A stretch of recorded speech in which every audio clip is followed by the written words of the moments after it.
To the happy couple who always did play in the mud.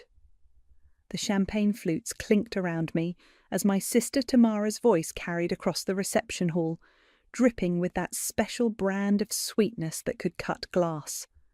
The laughter that followed hit me like a slap, and I felt my cheeks burn as 200 wedding guests turned to look at me and Peyton.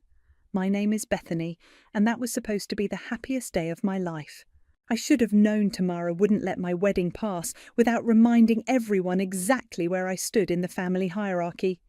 There she was, radiant in her designer bridesmaid dress, holding court at the head table, while I sat there in my grandmother's altered wedding gown, trying not to let the tears show. "Bethany, honey, smile," my mother Rosalie hissed from beside me, her perfectly manicured fingers digging into my arm. "People are watching." Of course they were watching. They'd been watching my whole life, waiting to see which Blair sister would stumble first. Spoiler alert, it was always going to be me. Peyton's calloused hand found mine under the table, his thumb tracing gentle circles on my palm. When I looked at him, his brown eyes were steady and kind, completely unbothered by the snickers echoing around us. "Let them laugh," he murmured, leaning close enough that his breath tickled my ear. "We know what we have." God, I loved this man, even covered in a thin layer of dust from the fields he'd been working that morning, because yes, he'd insisted on checking the irrigation system on our wedding day. He was more real than anyone in this room, full of pressed suits and fake smiles. "I still can't believe you're marrying a farmer," my youngest sister Erin whispered, sliding into the empty chair beside me. At 27, she was the diplomatic one, always trying to smooth over the family's rough edges. "I mean, I think it's romantic, but Mum's been popping antacids all week." "Thanks for the pep talk," I said, watching Tamara work the crowd like she was running for office. At 31, she had perfected the art of being the golden child. Stanford MBA, corner office in Manhattan, husband who wore $1,000 suits and talked about market volatility at dinner parties. "That's not what I meant," Erin said quickly. "I just—" "Ladies and gentlemen," my father Donald's voice boomed through the microphone, cutting through the chatter. He stood at the podium, his silver hair perfectly styled, his expression somewhere between resigned and disappointed. "I'd like to say a few words about my daughter Bethany." My stomach dropped. This couldn't be good. "Bethany has always been unique," he began, and I caught Tamara smirking behind her champagne glass. While her sisters focused on their careers and achievements, Bethany chose a different path. A simpler path. The word simpler hung in the air like a judgment. I felt Peyton's grip tighten on my hand. She's chosen to marry Peyton, a man who works with his hands and understands the value of hard work. Donald's pause felt deliberate, calculated. We wished them happiness in their humble life together. The applause was polite but lukewarm. I caught my mother dabbing at her eyes with a tissue, though I wasn't sure if they were tears of joy or mourning. "Your dad's really laying it on thick," Peyton said quietly, his voice steady, despite the insult wrapped in wedding wishes. "He's been practicing that speech for weeks," I replied, watching Tamara lean over to whisper something to her husband Elijah. They both laughed, and I didn't need to hear the words to know they were about me. This was my family. The people who should have been celebrating with me were instead treating my wedding like a funeral for my potential. Every achievement I'd ever earned, my college degree, my teaching awards, the small business I'd built selling organic produce, all of it dismissed because I'd chosen love over status. "You know what?" I said, standing up so abruptly that my chair scraped against the floor. The sound cut through the reception chatter, and suddenly everyone was looking at me again. I raised my water glass, because of course I was too practical to waste good champagne on a toast, and looked directly at my sister. "To family," I said, my voice carrying across the suddenly quiet room. "And to learning who really has your back when it matters." Tamara's smile faltered for just a moment, but she recovered quickly, raising her glass with the rest of the room. The toast felt like a line drawn in the sand, though I don't think anyone else realized it yet. As I sat back down, Peyton leaned over and whispered, "That's my girl." I had no idea how prophetic those words would turn out to be. 3 years later, I stood in Tamara's marble-tiled foyer holding a casserole dish that probably cost less than her doormat. The annual Blair family barbecue was in full swing, and I could already hear the familiar soundtrack of my childhood: clinking glasses, forced laughter, and the subtle art of one-upmanship disguised as conversation. "Bethany!" My mother's voice rang out as I stepped onto the pristine back patio. "There you are. We were just talking about the Hamptons house Tamara and Elijah bought." Of course they were. Tamara glided over in a flowing white sundress that probably cost more than my monthly grocery budget. Her smile was as perfectly maintained as her landscaping. "Oh, you brought food," she said, eyeing my casserole dish like it might contain something contagious. "How thoughtful." "Green bean casserole," I said, setting it down on the catering table next to the professionally prepared spread. "From our garden." "Is it organic?" Elijah appeared beside his wife, martini in hand, his polo shirt so crisp it could cut paper. "Or just basic?" The question hung in the air while several family friends turned to listen. I felt that familiar heat creeping up my neck.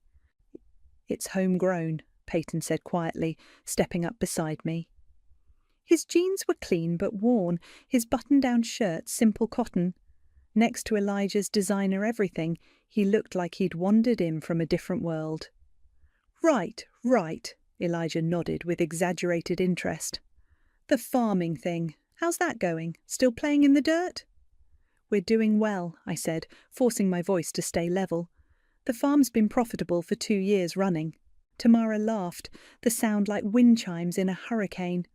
"Profitable? Oh, honey, that's adorable.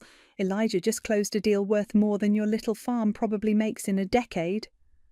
"Actually," my father interjected, walking over with his bourbon, "I've been meaning to ask about that. This farming venture of yours, when are you planning to do something more substantial with your lives?" "Donald," my mother warned, but her tone suggested she wanted to hear the answer too. "We're happy," Peyton said simply. "The work is good. Honest work." "Honest work," Elijah repeated, swirling his martini. "That's one way to put it, though I have to say, watching you two at family events is like watching a nature documentary. Here we see the simple farm folk in their natural habitat." The group around us chuckled.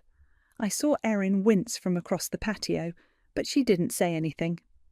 "At least we sleep well at night," I said, the words slipping out before I could stop them. The laughter died. Elijah's smile tightened. "What's that supposed to mean?" Tamara asked, her voice sharp enough to cut glass. "Nothing," I said quickly. "Just that physical work makes you tired." But the damage was done. I'd crossed some invisible line and everyone could feel it. "Well," my mother said with forced brightness, "who wants to see the new pool house?" The group dispersed, following Tamara toward the latest addition to her property empire. I started to follow, but Peyton caught my arm. "I'm going to check on the truck," he said. "Make sure we didn't leave the windows down." I knew he just needed air. These gatherings were harder on him than he let on, watching his wife get picked apart by her own family while he stood there powerless to stop it. "I'll come with you," I said, but he shook his head. "Stay. Enjoy your family." The word enjoy carried weight we both understood. I found myself alone by the pool, watching the sun reflect off water that probably cost more to maintain than we spent on groceries. The sound of laughter drifted from the pool house tour, and I wondered what it would feel like to belong in that group instead of always standing on the outside looking in. "They're being awful today," Erin said, appearing beside me with 2 glasses of wine. "Today?" I took the glass gratefully. "This is just Tuesday for them. It's not always like this."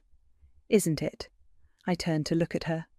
When was the last time anyone in this family asked about my life without it being a setup for a joke? Erin was quiet for a moment. "Things have been tense lately, with Elijah's work, I mean. Tamara's been stressed." "Stressed about what?" "I probably shouldn't say anything." "Erin." She glanced around, then leaned closer. Some of his investments haven't been going well, big ones. Tamara's been making comments about having to adjust their lifestyle. Before I could respond, Tamara's voice cut across the patio like a blade. "Bethany, come settle a debate for us." I walked back to the group, wineglass in hand, already bracing myself. "We were just discussing career trajectories," Tamara said, her smile predatory. "And I was telling everyone how you've really found your calling. I mean, not everyone can handle the intellectual demands of, what do you call it, subsistence farming?" The group laughed right on cue. "Though I have to ask," she continued, stepping closer, "don't you ever wonder what you could have accomplished if you'd applied yourself? I mean, really applied yourself instead of settling for this quaint little life?" The words hit like physical blows. Every insecurity I'd ever had about my choices, every moment of doubt, all wrapped up in my sister's perfectly manicured cruelty. I opened my mouth to respond, but Tamara wasn't finished. "I'm just saying, some of us dream bigger than vegetable gardens and county fairs. Real life happens on Wall Street, not in whatever little bubble you've created for yourself." The silence that followed was deafening. Even the people who'd been laughing looked uncomfortable now. I set down my wineglass with a steady hand. "You're right," I said quietly. "Real life does happen, and sometimes it happens in ways you never expect." 6 months after the barbecue from hell, I noticed the cracks starting to show. It started with missed phone calls. My parents, who used to check in weekly with updates about Tamara's latest achievements, suddenly went radio silent. When I did catch them, the conversations felt strained, like they were reading from a script with half the pages missing. "How's Tamara doing?" I asked during one particularly awkward call with my mother. "Oh, you know Tamara, always busy, always working on something big." The pause that followed stretched long enough to drive a truck through. "And Elijah?" He's fine. Listen, honey, I have to run. Your father's calling me." Click. I stared at the phone, frowning. In 30 years, my mother had never cut a conversation short, unless someone was literally bleeding. The next red flag came at Erin's birthday dinner. We met at a small Italian place downtown. Nothing fancy, which should have been my first clue. The Blair family didn't do nothing fancy. "Where's everyone else?" I asked as Erin slid into the booth across from me and Peyton. "Mum and Dad had something come up. Tamara and Elijah are dealing with work stuff." "Work stuff on a Saturday night?" Erin picked at her breadstick, avoiding my eyes. "Things have been complicated lately." "What kind of complicated?" "I probably shouldn't." "Erin," I leaned forward, "what's going on?" She glanced around the restaurant like she was checking for spies, then lowered her voice. "Elijah's company is in trouble, big trouble, some kind of investment scheme that went sideways." I felt a little flutter in my chest, not quite satisfaction, but something close to it. I pushed the feeling down, ashamed of myself. "How bad?" "Bad enough that they had to put the Hamptons house on the market, and the boat, and Tamara's been calling around asking family members for short-term loans." The flutter got stronger. I took a sip of water to hide my expression. "Have they asked you for money?" Peyton asked quietly. "Not yet, but I think that's only because I don't have any to give." Erin finally met my eyes. "They haven't called you, have they?" "No," I said. "But then again, we're just simple farm folk. What would we know about real money?" Erin winced. "You heard about that?" "I was there, remember? Front row seat to the Tamara show." "She's been different lately, stressed, snapping at everyone. Even the golden child has bad days, I guess." We ate in relative silence after that, but I could feel Peyton watching me. He knew me well enough to recognize the wheels turning in my head. Later that week, we were harvesting the late summer tomatoes when my phone rang. Unknown number. "Hello?" "Bethany." The voice was shaky, older than I remembered. "It's your mother." "Mum, are you okay? You sound—" "I'm fine, sweetheart, just tired. Listen, I was wondering, could you come by the house this weekend? There's something we need to discuss, as a family." The words sent a chill down my spine. In Blair family speak, something we need to discuss as a family was never good news. What kind of something? It's better if we talk in person. Can you come Saturday afternoon, around 2? I looked at Peyton, who was pretending not to eavesdrop while loading tomatoes into crates. His shoulders were tense. I guess so. Should I bring anything?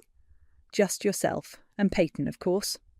The line went dead, leaving me staring at my phone. Family meeting? Peyton asked without looking up. Sounds like it. He straightened, wiping his hands on his jeans. About what?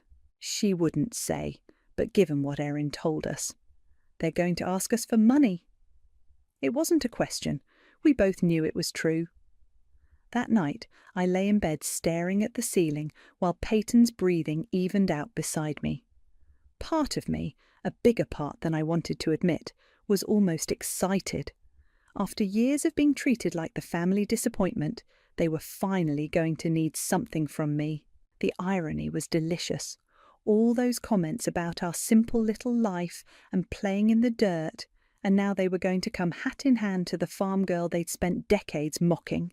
But another part of me, the part that still remembered being 7 years old and desperately wanting Tamara to include me in her games, felt sick at the thought of my family's pain. Saturday morning arrived grey and drizzly, matching my mood. Peyton was unusually quiet as we drove to my parents' house, his hands steady on the wheel but his jaw tight. Whatever they ask, he said as we pulled into the familiar driveway, remember that you don't owe them anything. I know. Do you? Because you have a soft heart, Beth, and they know how to use that against you. I looked at the house where I'd grown up, with its perfect lawn and pristine shutters. It looked smaller than I remembered, less imposing. I'll be fine. But as we walked up the front steps, my phone buzzed with a text from an unknown number. Emergency family meeting. Please come. We need you. It was from Tamara. The same sister who'd spent years telling me I'd never amount to anything was asking for my help. I slipped the phone back into my pocket and rang the doorbell, my heart hammering against my ribs. Time to see what real life looked like when it came knocking on the farm girl's door. The living room felt like a courtroom when we walked in. Everyone was already there, arranged in a careful semicircle like they'd been planning this ambush for weeks. My parents sat on the couch, looking older than I remembered. Tamara perched on the edge of the armchair, her designer clothes wrinkled, her usual perfect composure cracked around the edges. Elijah stood by the window, his back to us, hands shoved deep in his pockets. Only Erin looked genuinely uncomfortable, shooting me an apologetic glance from her spot on the ottoman. Bethany, Peyton, my father said, gesturing to the 2 chairs they'd clearly positioned for us. Thank you for coming. We sat down, and I immediately felt like I was on trial. So, I said, breaking the heavy silence, what's this about? My mother twisted her wedding ring, a nervous habit I remembered from childhood. We wanted to talk to you about the family situation. What situation? Elijah finally turned around, and I was shocked by how haggard he looked. The cocky confidence was gone, replaced by something desperate and angry. Cut the act, Bethany, he snapped. You know exactly what situation. Elijah, Tamara warned, but her voice lacked its usual authority. No, I'm done pretending, he continued. Your sister told you about our problems, didn't she? About the investments? I glanced at Erin, who was studying her hands like they held the secrets of the universe. She mentioned you were having some difficulties. Difficulties? Elijah let out a bitter laugh. That's one way to put it. What Elijah means, my father interjected, is that the family is facing some financial challenges, significant ones. How significant? The question hung in the air like smoke. Finally, my mother spoke. We could lose everything. The words hit the room like a physical blow, even though I'd suspected hearing it confirmed was different. Everything? Peyton asked quietly. The house, the savings, the retirement accounts, my father said, his voice flat. Elijah made some investments on our behalf, investments that didn't pan out. I looked at Elijah, who was glaring at me like this was somehow my fault. I'm sorry to hear that, I said carefully, but I'm not sure why you're telling us. Because we need your help. Tamara said, leaning forward. For the first time in my life, my sister was looking at me with something that might have been desperation. "I'll help." "Your land," my father said bluntly. "The farm. We need you to sell it." The words hit me like a slap. "Excuse me." "It's the only asset in the family that's not tied up in the mess," my mother explained, her voice pleading. "If you sell the farm, we can pay off the debts and start over." I felt Peyton's hand find mine, his grip steady and warm. "You want us to sell our home," I said slowly, "to fix your mistakes." "It's not about mistakes," Elijah said, his voice rising. "It's about family, about doing what's right." "What's right?" The words came out sharper than I intended. "What's right is asking your family to sacrifice everything they've worked for." "You've worked for?" Tamara stood up, her composure finally cracking completely. "Bethany, you're playing house on a patch of dirt. This is real life, real consequences." "Real consequences for choices you made." "We're family!" my mother cried, tears streaming down her face. "Family helps family." "Where was this family loyalty when you spent years mocking everything we built?" I stood up too, my hands shaking. "Where was it when you treated Peyton like dirt under your shoes?" "That's not fair," my father said, but his voice lacked conviction. "Isn't it? You want to talk about fair? Let's talk about every family gathering where you made us feel like charity cases. Every comment about our simple little life. Every time you acted like we were embarrassing you just by existing." "Bethany," Erin started, but I was on a roll now. "And now, when your golden boy's schemes fall apart, suddenly you remember we exist? Suddenly we're family." "This isn't about the past," Tamara said, her voice desperate. "This is about now, about survival. Your survival, built on our sacrifice." "It's just land!" Elijah exploded. "It's dirt and weeds and nothing. You could buy another farm anywhere." The silence that followed was deafening. Even he seemed to realize he'd gone too far. Peyton stood up slowly, his movements deliberate and controlled. "I think," he said quietly, "we should go." "Wait," my mother pleaded. "Please, just think about it. We're not asking you to decide right now." Actually," my father said, his voice hard, "we are. The creditors won't wait much longer. We need an answer by Monday." "Monday?" I stared at him. "You're giving us 2 days to decide whether to destroy our lives for you." "You're being dramatic," Tamara said, but her voice was shaking. "It's just property. We're talking about people's lives here, my daughter's future." "What about our future?" "You don't have children," she shot back. "You don't understand what's at stake." The words hit like a physical blow, the unspoken implication that our childless marriage somehow made our lives worth less, hung in the air between us. Peyton's jaw tightened, and I saw his hands clench into fists. "We're leaving," I said, grabbing my purse. "Bethany, please," my mother called as we headed for the door. "Just think about it, please."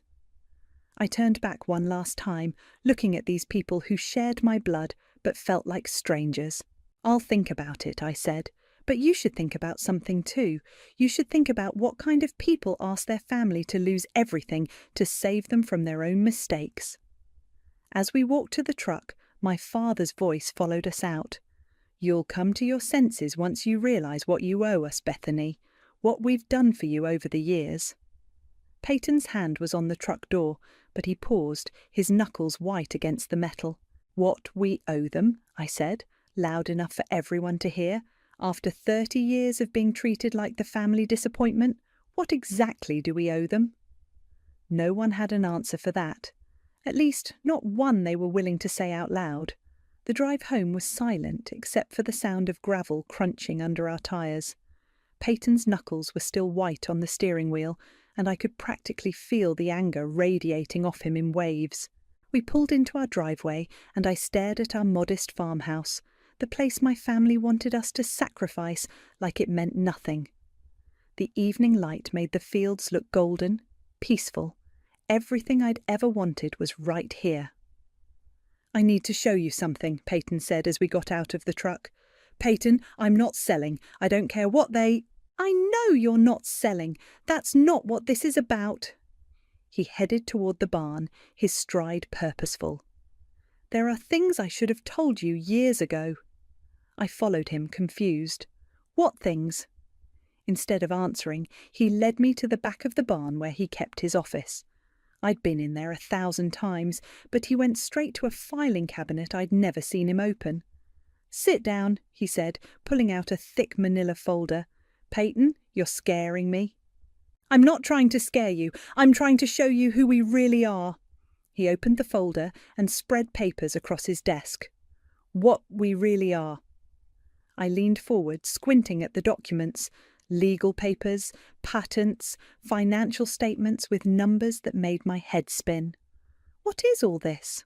"This," he said, pointing to a patent document, "is the irrigation system we use on the North Field, the one I cobbled together from spare parts." I read the header, "Patent granted to Peyton Stone for Advanced Precision Agriculture Irrigation System." "You patented it?" 3 years ago. It's being used on farms across the Midwest now." He pulled out another document.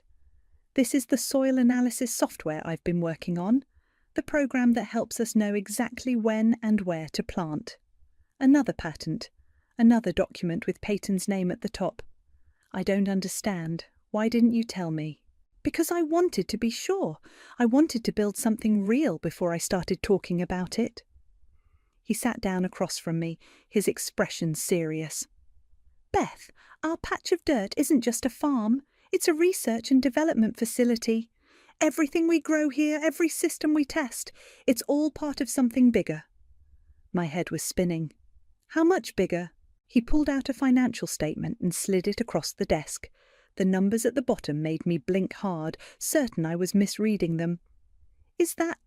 Are we worth... "The company is worth that. Stone Agricultural Technologies. I started it 5 years ago, right after we got married. Used our land as the testing ground for everything." I stared at the papers, then at my husband. "You've been running a tech company this whole time?" "A very quiet tech company. Most of our clients don't even know where the innovations come from. They just know the systems work." "But why keep it secret? Why let my family think we're just farmers?" Peyton was quiet for a moment, organizing the papers into neat piles. "Because I wanted to see who they really were," he said finally. "I wanted to see how they'd treat us when they thought we had nothing to offer." The words hit me like a physical blow. "You knew, all this time you knew how they saw us, and you just let it happen?" "I let them show their true colours, yes." "While I suffered through every family gathering, thinking we really were the poor relations." "Beth, do you have any idea how that felt? Sitting there while they mocked everything we'd built, thinking maybe they were right. Maybe I had thrown my life away." Peyton reached for my hand, but I pulled back.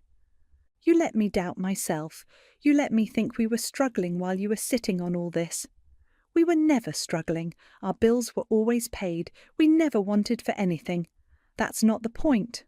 I stood up, pacing to the window. "The point is, you let me feel small. You let them make me feel small. I never wanted that. But you allowed it." The silence stretched between us, heavy with years of unspoken truths. "There's more," he said quietly. I turned back to him. "More what?" "Elijah's company, the investments that failed." Peyton pulled out another folder. "He bet against us, against Stone Agricultural Technologies." The words didn't make sense at first. "What do you mean?"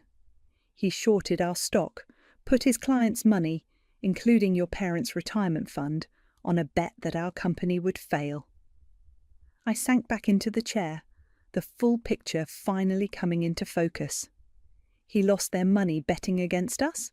Every penny. He was so convinced that anything connected to simple farmers had to be worthless that he staked everything on our failure. My phone buzzed on the desk. Text message from Erin. "They're coming to the farm tomorrow, all of them. Dad says they won't take no for an answer." I showed Peyton the message. He read it, then looked up at me with something that might have been anticipation. "Good, Ka," he said. "Let them come." "Good?" Peyton, they're going to demand we sell everything. They're going to learn the truth." He stood up, gathering the papers back into their folders. All of it. "What are you planning?" "I'm planning to give them exactly what they've been asking for all these years." His smile was sharp, unfamiliar. "A real education about who we are and what we're worth." "And then what?" "Then we see if they're really family, or if they're just people who share your DNA." I looked at my husband, really looked at him, and realised I was seeing a side of him I'd never known existed. The quiet farmer was still there, but underneath was something harder, more calculating. "You've been planning this for a long time, haven't you?" "I've been preparing for it. There's a difference." "Is there?" He met my eyes, and for the first time since I'd known him, Peyton looked dangerous. "I guess we'll find out tomorrow." They arrived like a storm front. 3 cars pulling into our driveway at exactly 2 o'clock, kicking up dust clouds that settled on their expensive paint jobs. I watched from the kitchen window as they climbed out, my parents looking grim, Tamara clutching a leather portfolio, Elijah adjusting his tie like he was heading into a boardroom instead of a farmhouse. Even little Tiffany was there, Tamara's 8-year-old daughter looking confused and out of place in her pristine white dress. "Show time," Peyton said quietly, straightening his simple button-down shirt. He'd insisted on dressing exactly like he always did, jeans, work boots, the same clothes that had earned him years of condescending looks. The knock on our door was sharp, authoritative, my father's knock. I opened it to find them arranged like a delegation, my parents flanking Tamara and Elijah, with Erin hovering uncertainly in the back, holding Tiffany's hand. "We need to talk," my father said without preamble. "Come in," I said, stepping aside. They filed into our living room, and I watched them take in the simple furniture, the handmade quilts, the family photos on the mantel. The same room they'd been in dozens of times, but now they were seeing it differently, calculating its worth, measuring its sacrifice potential. "Please sit," Peyton said, gesturing to the couch and chairs.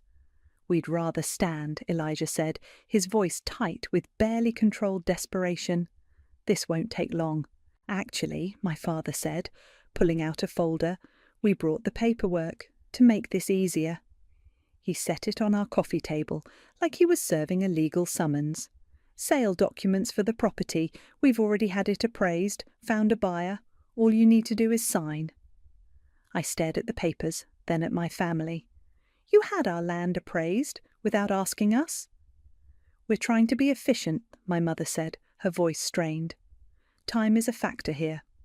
"Whose time?" Peyton asked mildly. "Don't play games," Elijah snapped. "You know exactly what's at stake. Your parents could lose their house. Tamara and I could lose everything. Tiffany could lose her college fund, her future." "Daddy, what's happening?" Tiffany asked, tugging on her father's sleeve. "Nothing, sweetheart," Tamara said quickly. "The adults are just talking." "About what?" "About family," my mother said, her eyes fixed on me. "About how family takes care of each other." I felt the familiar guilt starting to creep in, the same feeling that had controlled me my entire life. But then I looked at Peyton, who was watching the scene with an expression I couldn't quite read. "You're right," he said suddenly. "Families should take care of each other." Relief flooded my mother's face. "Oh, thank goodness! I knew you'd understand." "Which is why," Peyton continued, walking to his desk in the corner, "I think it's time we had an honest conversation about family." He pulled out a thick manila folder, the same one from last night, and returned to the living room. "What's that?" Tamara asked, eyeing the folder suspiciously. "Information," Peyton said, settling into his chair. "About who we really are. About what this patch of dirt actually represents." "We don't have time for games," my father said impatiently. "We need a decision." "You'll get one," Peyton said. "But first let me ask you something, Elijah. In your professional opinion, what would you say this farm is worth?" Elijah glanced around dismissively. "Maybe 200,000, 300 if you're lucky. It's decent land, but it's not exactly prime real estate." "Interesting assessment." Peyton opened the folder and pulled out a document. What if I told you that this patch of dirt is actually the research and development headquarters for a company worth $50 million? The room went dead silent. What? Tamara said faintly. Stone Agricultural Technologies, Peyton continued conversationally. Maybe you've heard of it. Your husband certainly has. Elijah's face went white. That's impossible. Is it? Peyton pulled out another document. Patent number 10,847,392. Advanced Precision Agriculture Irrigation System. Inventor, Peyton Stone. Filed 3 years ago, currently licensed to farms across 12 states. He set the patent on the coffee table next to the sale documents. Patent number 11, 203,047. Predictive Soil Analysis Software. Also mine. Licensed to agricultural companies nationwide.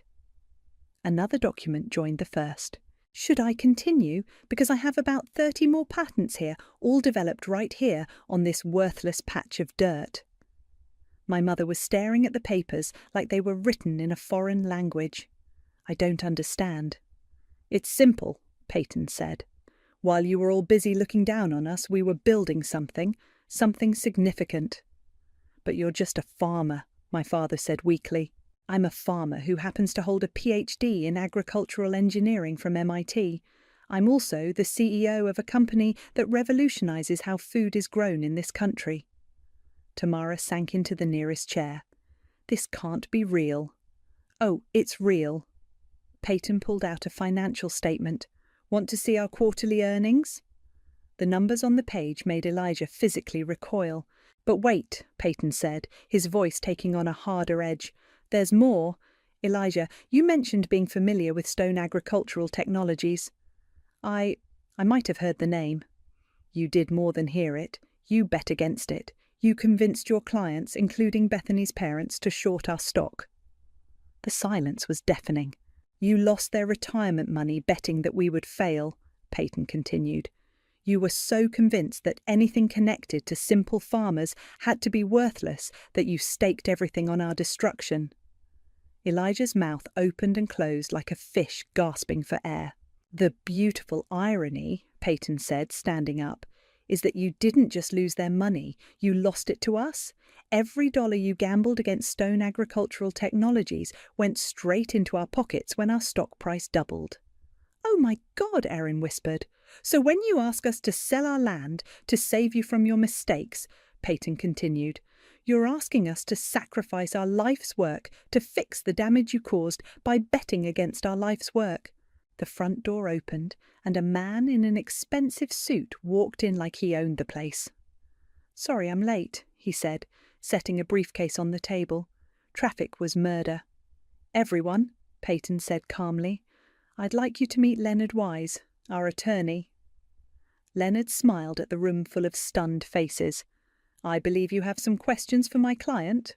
Leonard opened his briefcase with the precision of a surgeon, pulling out documents and arranging them on our coffee table like he was setting up for surgery. The sale papers my father had brought suddenly looked pathetic next to the official legal documents spreading across the surface. Let's start with the basics, Leonard said, adjusting his glasses. The property in question is owned outright by Stone Agricultural Technologies, a corporation wholly owned by Peyton and Bethany Stone. No liens, no mortgages, no encumbrances of any kind. That's impossible, my father said. We helped them with the down payment, which was repaid in full with interest 18 months after the purchase. Leonard interrupted smoothly. I have the cancelled cheques right here. He slid a document across the table. My father stared at it like it might bite him. Furthermore, Leonard continued, any attempt to force a sale through legal channels would be inadvisable. The property is protected under several agricultural preservation statutes, and the ongoing research conducted here has federal grant protections. Federal grants? My mother whispered. Oh yes, Peyton said. The Department of Agriculture has been very interested in our work. We're currently developing drought-resistant crop systems that could revolutionize farming in climate-affected regions. Elijah finally found his voice. This is all very impressive, but it doesn't change the fact that we're family, that we need help. Family, I repeated, standing up. The word tasted bitter in my mouth. Let's talk about family, shall we? I walked to the mantel and picked up a framed photo from my college graduation. Remember this day? I graduated summa cum laude with a degree in environmental science. You know what you said to me, Dad? My father's face was stone. You said, too bad it's not a real degree like business or law. You said I'd wasted 4 years studying dirt and plants. I set the photo down and picked up another one, our wedding day. And this day, when I married the love of my life, you spent the entire reception apologising to people for my poor choice. You told Aunt Margaret that you hoped I'd come to my senses before it was too late. Bethany, my mother started. I'm not finished. My voice was steady, but my hands were shaking. Every family gathering for 5 years, every holiday, every birthday, every celebration, you made sure I knew exactly where I stood, the disappointment, the failure, the one who settled for less. Tamara was crying now, mascara streaking down her cheeks. We didn't mean... You meant every word. I turned to face her directly. You called our life a joke. You said real life happens on Wall Street, not in our little bubble. You mocked everything we built, everything we cared about. But we didn't know, she sobbed. We didn't know about the company, about the money. And that's exactly the point! The words exploded out of me. You didn't know, and you didn't care to know. You saw what you wanted to see. 2 people you could look down on to make yourselves feel better. Leonard cleared his throat. If I may, there's another matter we should address, the financial losses your family has suffered. He pulled out another document. Stone Agricultural Technologies has been tracking the short positions taken against our stock. We're required to report significant trades to the SEC. Elijah went even paler, if that was possible. The trades were made through Pinnacle Investment Group, where Mr. Elijah Olson serves as senior partner. The total exposure was approximately $2.3 million, representing the retirement accounts of 17 clients. 17 families, Peyton said quietly. 17 families who trusted you with their life savings, and you gambled it all on a bet that we would fail. It was a sure thing, Elijah said desperately. Agricultural tech startups fail 90% of the time. The odds were that you'd do your homework before risking other people's money, Leonard interrupted. Did you visit the company? Did you research the patents? Did you look into the leadership team's background? Silence. You didn't, did you? You saw farming and assumed it was worthless, just like you assumed we were worthless. We can sue, my father said suddenly, for the losses, for damages. Leonard smiled, and it wasn't a pleasant expression. Please do. I'd love to explain to a jury how your son-in-law lost your retirement money betting against your daughter's company. The optics alone would be fascinating. What do you want? Tamara asked, her voice broken. What do you want from us? I looked around the room at these people who shared my blood but had never really been my family. My parents, who'd spent 30 years making me feel small. My sister, who'd turned cruelty into an art form. Elijah, who'd gambled away their future on his own arrogance, and little Tiffany, sitting in the corner, watching her world fall apart. I want you to leave, I said simply. I want you to walk out that door and never come back. Bethany, please, my mother begged. We're sorry. We're so sorry. We made mistakes, but we're family. No, I said, and the word felt like freedom. Family doesn't treat each other the way you treated us. Family doesn't spend years tearing each other down. Family doesn't come crawling back only when they need something. But what about us? Tamara asked. What about Tiffany? What about her future? I looked at my niece, this innocent child caught in the wreckage of adult failures. Tiffany's future was never my responsibility. It was yours, and you gambled it away. You're really going to let us lose everything? My father asked. After everything we've done for you? Everything you've done for me? I laughed, and it sounded harsh even to my own ears. What exactly have you done for me, Dad, besides spend 30 years making me feel like I wasn't good enough? He had no answer. The meeting is over, Peyton said, standing up. Leonard, would you escort our guests out? Wait, Tamara said, desperation making her voice shrill. You'll regret this, Bethany. You'll regret turning your back on family. When you're old and alone, you'll remember this day and wish you'd made a different choice. I met her eyes, and for the first time in my life, I wasn't afraid of my sister. You're right, I said. I will remember this day. I'll remember it as the day I finally stopped letting you define my worth. They filed out like mourners leaving a funeral, taking their demands and their entitlement with them. Through the window, I watched them drive away, leaving nothing but dust clouds and silence. For the first time in 30 years, I was free. The silence after they left felt different than any quiet I'd ever experienced. Not empty, full, like the air itself had been holding its breath and could finally exhale. Leonard packed up his briefcase with the same methodical precision he'd used to unpack it. Well, he said, snapping the latches shut, that went about as expected. You've done this before? I asked.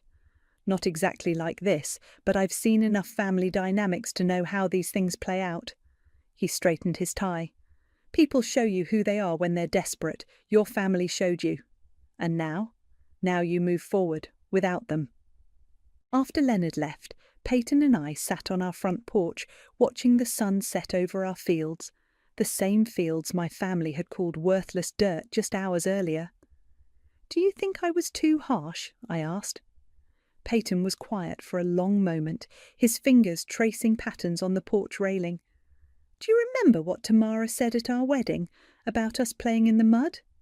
Hard to forget. I knew that day that this moment would come eventually, maybe not exactly like this, but something like it. He turned to look at me. They never saw us, Beth. They saw what they wanted to see, people they could feel superior to. But they're still my family. Are they? The question hung between us like morning mist. Before I could answer, my phone rang. Erin's name flashed on the screen.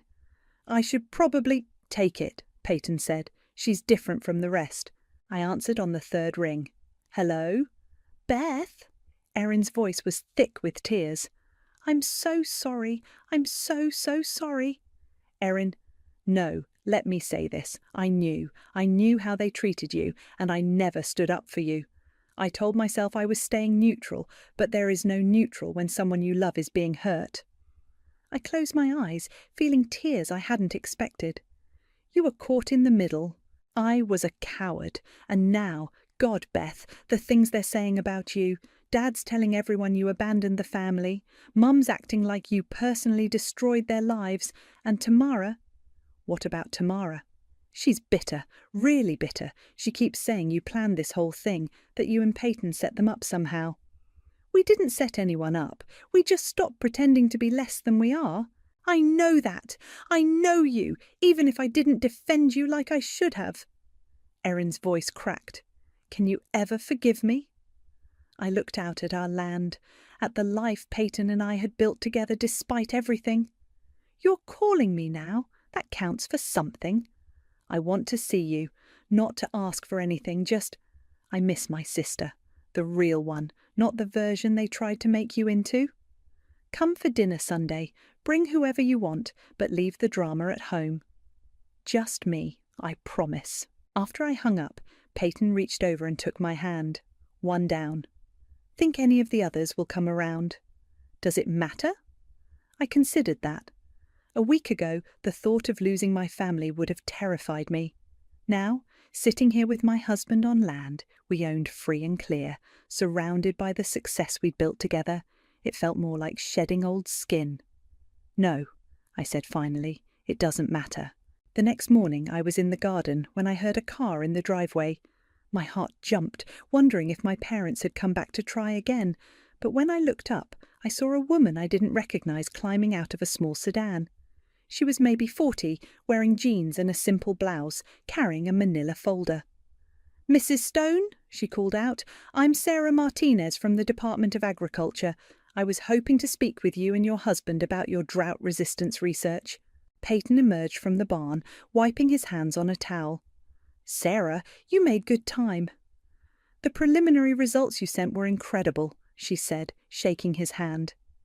We'd like to fast-track the grant approval for the expanded trials. Grant approval? I asked. 2.7 million over 3 years, Sarah said, smiling. Your husband's work could change how we approach farming in drought-affected regions.